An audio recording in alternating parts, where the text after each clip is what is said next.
In Remnant 2, there are 4 difficulty levels you can play through. This video will teach you everything you need to know about surviving the hardest difficulty, Apocalypse. So what exactly is Apocalypse difficulty? Apocalypse difficulty is the hardest difficulty you can unlock once you've beaten the final boss once.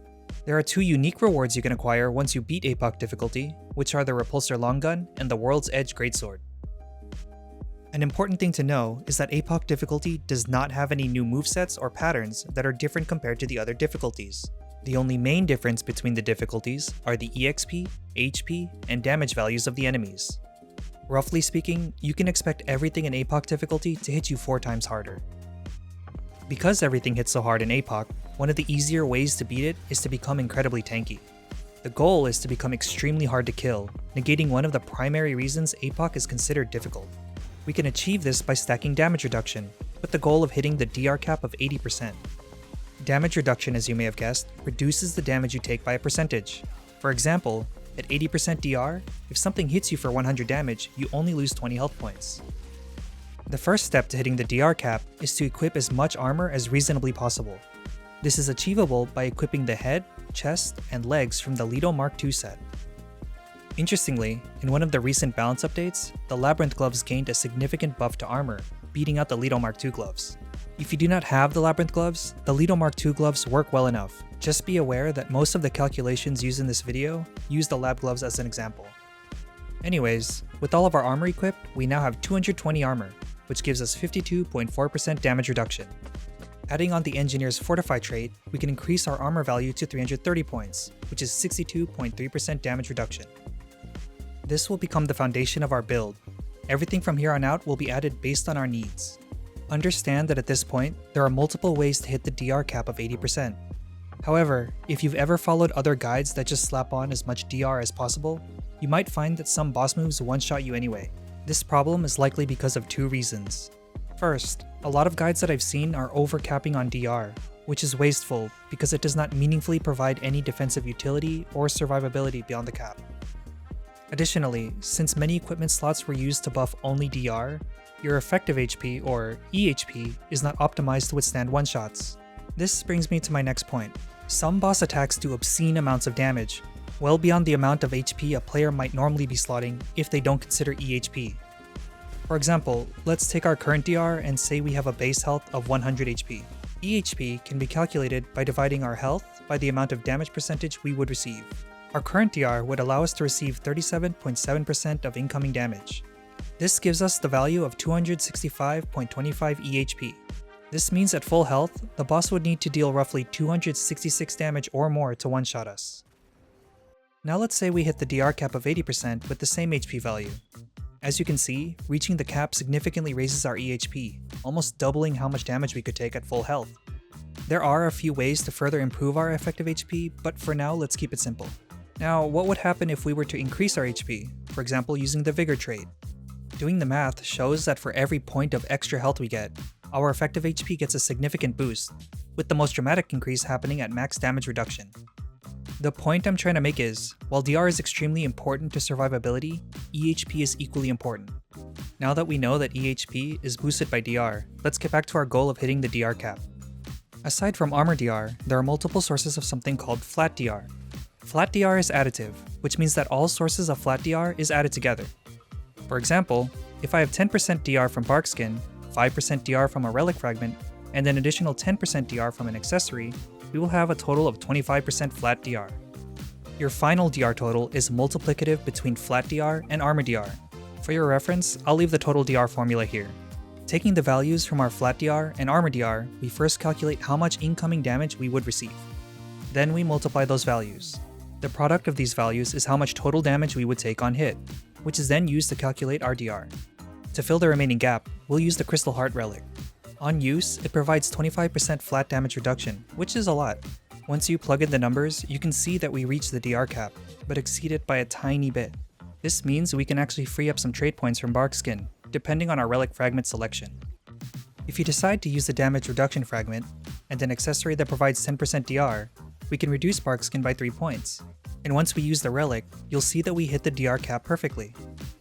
However, keep in mind that the Indignant Fetish is only active after you've been hit, so without the amulet and relic, you'll only be at 66.8% damage reduction. If you use the armor effectiveness fragment, you can increase your armor value, giving you 64.5% armor DR. Using the Indignant Fetish, 9 points of bark skin, and the relic, we hit the DR cap. I know, we overcapped a little bit, but we can just keep that a secret. You can choose whatever fragment you want. Just know that prioritizing trade points will make you slightly squishier when your amulet and relic are not active.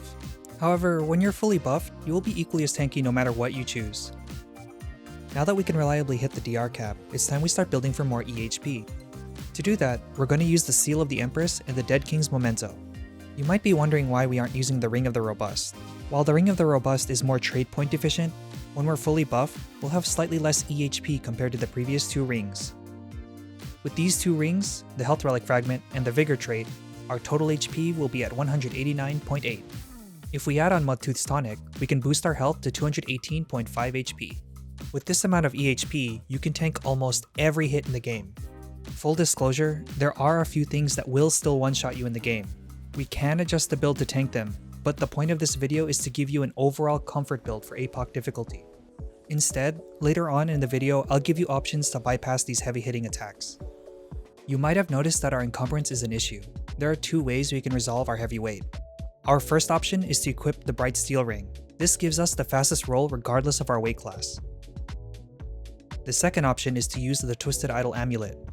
The Twisted Idol puts us at exactly 75 weight, which gives us a heavy roll. It is usable, but fairly slow and cumbersome to play with.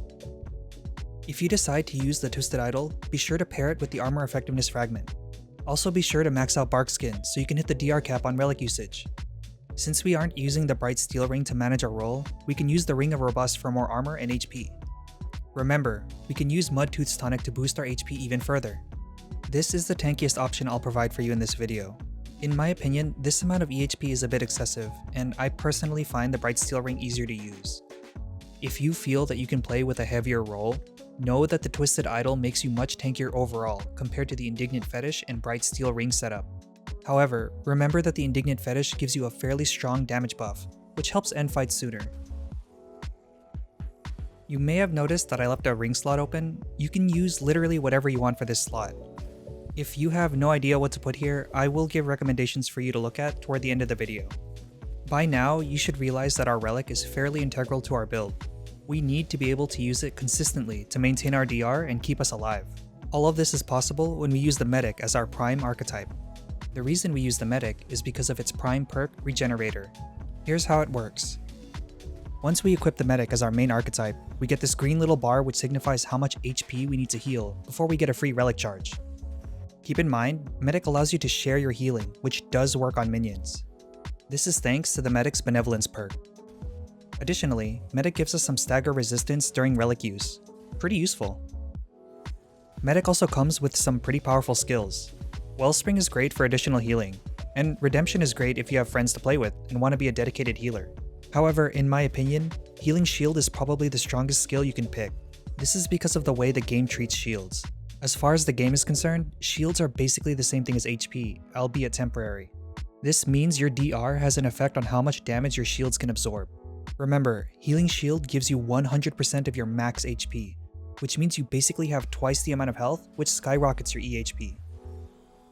For secondary archetypes, I really like to slot in the Invader. Technically, the strongest form of damage reduction is taking no damage at all. The Invader's Cloak will auto-dodge any form of damage as long as the buff is active. Additionally, the decoys from Void Cloak and Override affect boss targeting as soon as they're deployed. You can actually watch bosses change targets in real time, giving you valuable breathing room. Another option for secondary archetypes would be the Alchemist. Stone Mist is great for emergency DR, but with our current setup, we don't really need it. Elixir of Life, however, is incredibly strong. It provides a fairly potent regen and self-raise. Popping Elixir of Life just lets you say no to death every 3 minutes. Additionally, Experimentalist gives you a random buff for 60 seconds once you use your relic. On one hand, we will be using our relic a lot, so it's a nice little bonus. However, the buff itself is random and cannot be refreshed or changed during its duration. Other standout archetypes would be the Challenger and archetypes with a summon. This is because these archetypes can actually give us more damage reduction beyond the DR cap. Things like Challenger's Intimidating Presence or the trait Blood Bond is calculated before DR. By the way, this is also true for the Song of Aether. Here's a quick example of how much damage we would take at max DR with and without Intimidating Presence. As you can see, even though we hit the DR cap, the damage was reduced slightly further. Okay, we're getting toward the end. Take a look at these rings and amulets. I really like the Indignant Fetish because it gives a damage buff and an easy source of DR. It has a fairly easy activation requirement and lasts for a while. The Twisted Idol is a good option if you want to focus on armor and higher effective health. Use the Hyperconductor if you want to give yourself more panic button options. If you use the Challenger as your sub-archetype, try using the Rusted Navigator's Pendant for more HP. Remember, the Challenger gains 2 Bulwark stacks on relic use, so you'll still hit the cap without any additional flat DR. Also remember that the Challenger comes with the strong back trade, so pairing Challenger with this amulet will give you a usable role. Use any of these 3 rings to help you with mod generation. The Stone of Malevolence is great when paired with elemental damage, while the Burden of the Follower is just great for general mod power generation. And Farron Sigil is a better option if you focus on gunplay and weak spot hits. The Excess Coil is good if you want to have one really big shield. Remember to pair this with the Hyperconductor if you want more shields in general. The Hardcore Metal Band is a great source of DR because Bulwark stacks are incredibly efficient. As of the current patch, this is how much DR you gain per stack. If you want extra life insurance, the Black Cat Band is an option. The cooldown is fairly short and could potentially help you ignore particularly obnoxious boss attacks. And if you enjoy using guns that have single round magazines, you might find the defensive action loop and tightly wound coil useful. And if you use any kind of summons, either from mods or archetypes, the Soulguard Ring is also a great option for Bulwark stacks. For traits, I already went over Fortify and Barkskin. Remember to adjust Barkskin as you need it to gain some extra points. Also, if you subclass Engineer, you get to save 10 points on Fortify. Vigor is also a very important trait. Since I went over how important HP is, you should always slot this. Also, Triage comes free with the Medic archetype, which helps us refill relic charges. If you're using archetype summons at all, you should definitely be getting Bloodbond and Rugged. Bloodbond helps by technically giving you more DR beyond the cap, while Rugged gives your minions bigger HP pools that you can heal, helping with relic regeneration. For your final trait points, you can use whatever you want. Pick whatever else you find useful or personally enjoy. Alright, that's it. I hope you enjoyed the video and learned at least one new thing. Let me know in the comments if you have any questions or if you think I missed something. Thanks for watching.